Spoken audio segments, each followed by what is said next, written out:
at that time too, you were quoted to have said that Osun elections a theater of war, says Lai Mohammed. Of course, if it's not a theater, why would I be abducted? So if it's not a theater of war, why would Senator Salami's house be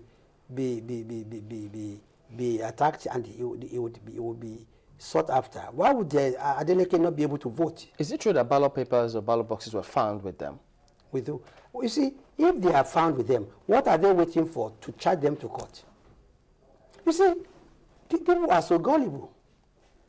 The federal government, has absolute control of the police, absolute control of the military, absolute control of the prosecution system, absolute control of the INEC. So why can't they now say, this is the ballot papers found in Salami's house, and we'll charge him to court? Henry says El-Rufai said that about the photochromic ballot papers. Then they should talk to ask El-Rufai. About these elections, was anything done right? If anything right was done, I think it was by the people of Osun. And I must commend their courage.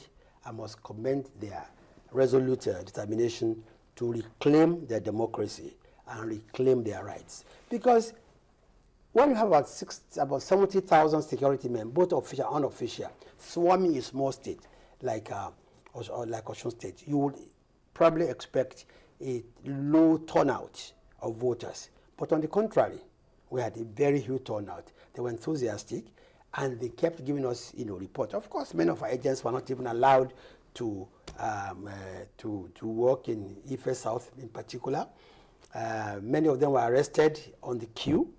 Many of our voters were also arrested. The entire family house of Adeleke, there was under siege.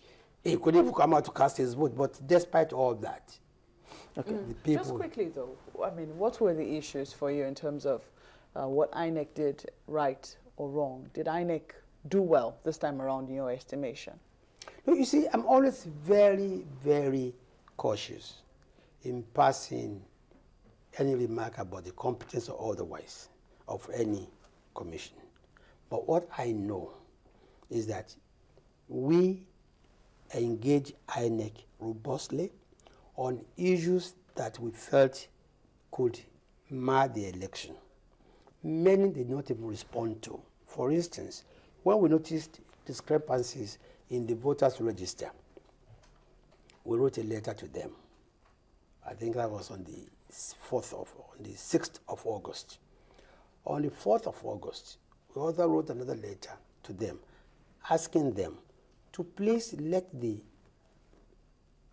security agencies know that they had publicly given us copies of the voters register. Because what we did was, when we were giving copies of the voters register, the soft copy, we downloaded them, printed them, and gave one to each of our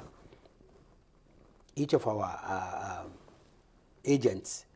And we were afraid that if these documents were found in possession of our agents, they could be arrested by the security. We wanted INEC to write a letter to security agents that they were legally in possession of such, such documents, which they did not even reply to. We insisted that the register to be used at the polling booth should be the register that was used for distribution of the permanent voters card, because we were worried about the over 500,000 unclaimed permanent voters cards, and they could get into wrong hands. Some cards had been cloned. Now, what I think INEC did very right was allowing agents by law to be there, results being declared on the spot. And that's why the entire internet was awash with results as they were coming out. Because once a result is announced publicly and each agent is given a copy of his own result, he goes back to his party and reports that this is what we won at this polling booth. What was not available was collation at either ward level, local government level, or state level. There was a purported document that had a list of people to be arrested. Purportedly. Yes. You're aware of the document? I'm aware. And if you actually feel them were arrested. I mean, people like Bayo Salami, people like Adeleke, there's one guy in Ife South, yes. A few of them were actually arrested.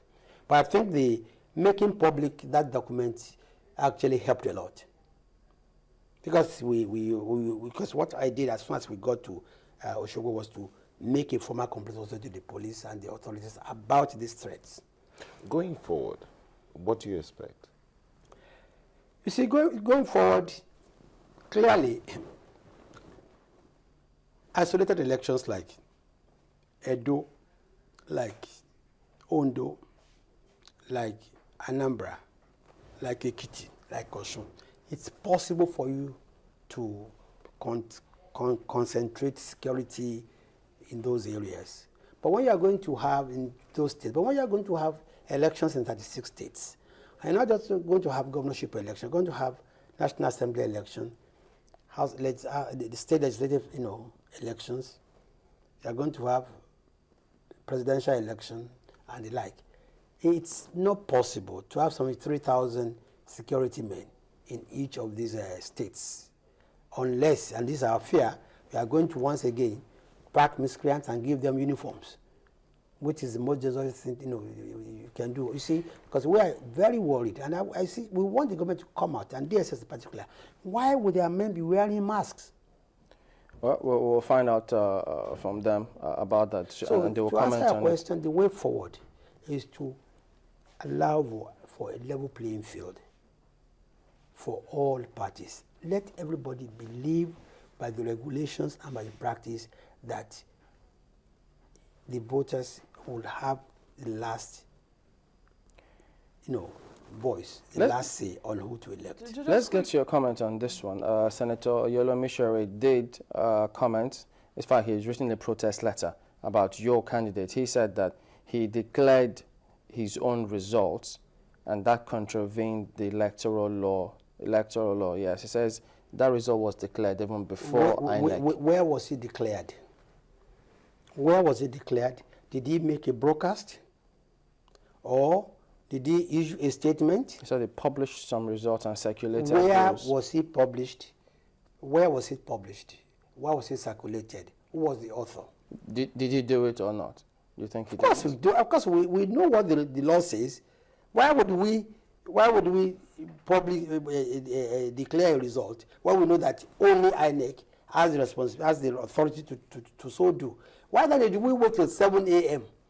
to hear the results? And if we did declare the results, we think INEC will be so docile and they will now ask to come and collect a certificate of return. What do you say to those who say APC wins, they complain, APC loses, they complain? So what does APC want? No, I think it's too facile to think that because you have won, therefore everything had gone right. No.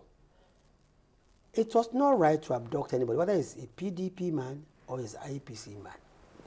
And I think if any PDP man had been abducted, I was, he has the right also to go to court and challenge it. So it's not enough that we won elections. So what? Is that why in future people should be abducted by unknown gunmen, being protected by people like DSS and the police? Are you going to court? Are you aware usually that members of the State Security Service do wear masks sometimes when they're going to court sessions? You've never seen a member of the State Security Service, or DSS as they're now called, wearing a mask? The first time we saw them wearing masks was in Osogbo. Okay. And I want to ask you, you have seen them wearing masks before? Several times, actually. Where? Several places, several times. In Nigeria? They will be here to speak on that. So okay, I just want to know. If DSS people should wear masks, then how are they different from terrorists? No, because... I want to ask, no. It's a protective gears are different from masks. Okay, well, we have to thank you for coming on. Lai Mohammed is the National Publicity Secretary of the APC.